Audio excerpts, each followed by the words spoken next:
si Governor Sengyapon, pero it's like an imagination na lahat ng waray kwarta. Yan, maghatag ang reaction. So, standby kayo dyan, ano?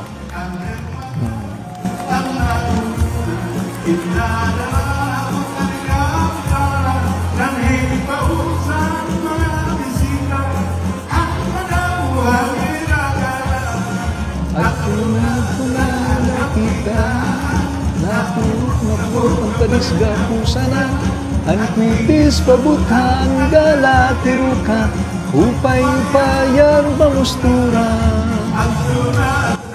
Kurat sa talaga, no? Ayos.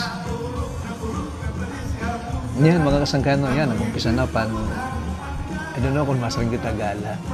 Well, maybe paghataghan. Oh, sobre.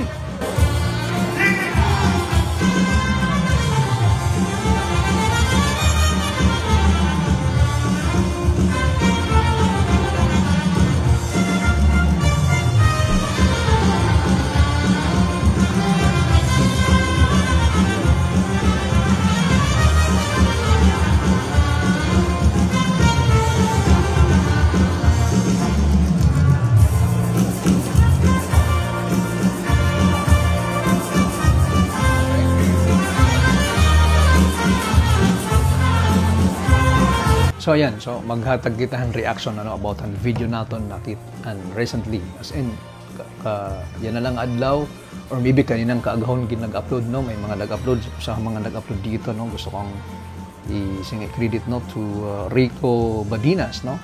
So meron pa siyang mention din Ma'am Alva, yeah.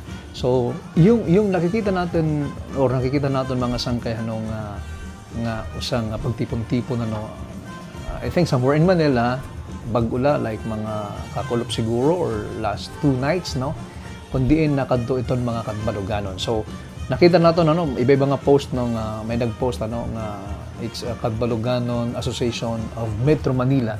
Sa ko nakita dito is Mr. Marvin Pexon, na naton tourism officer.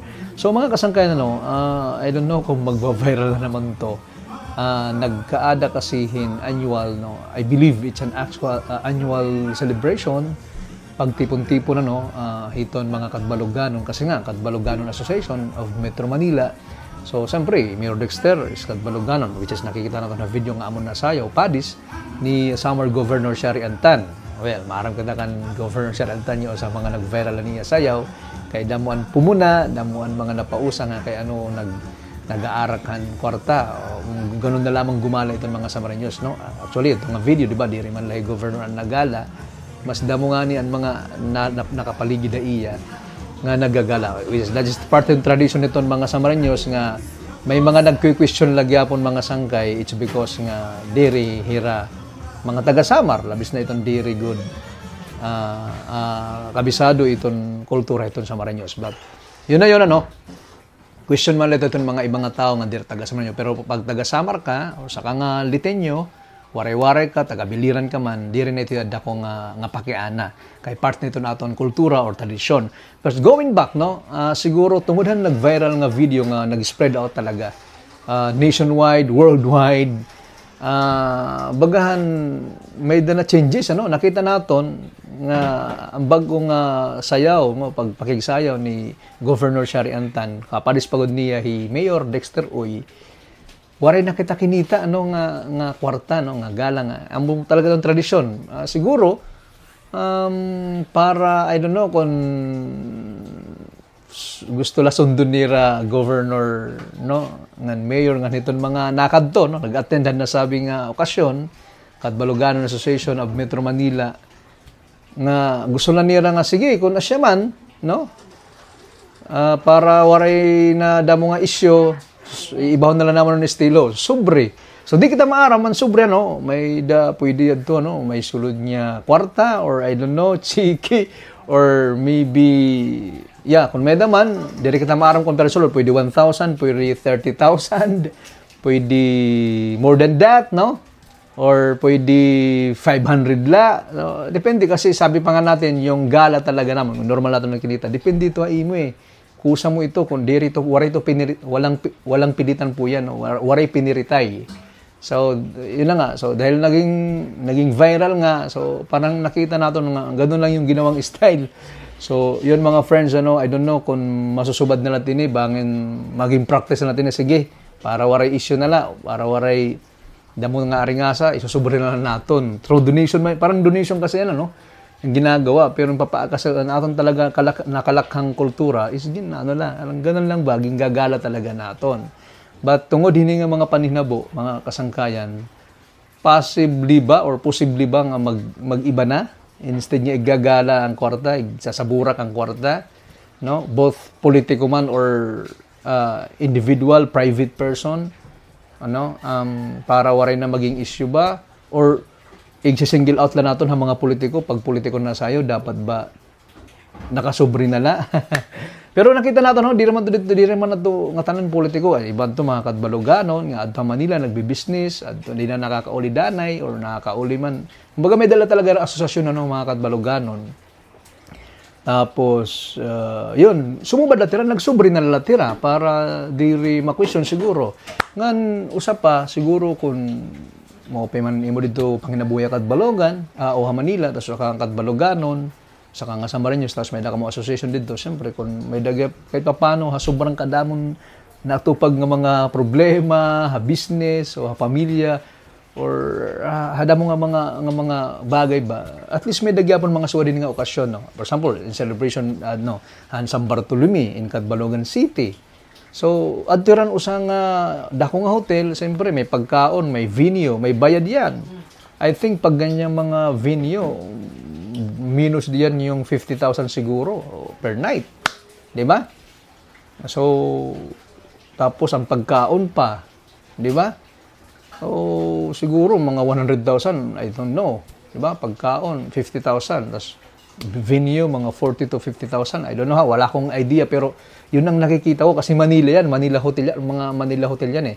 Ibig sabihin, Metro Manila Hotel. Mga intercontinental man o kung di niran venue.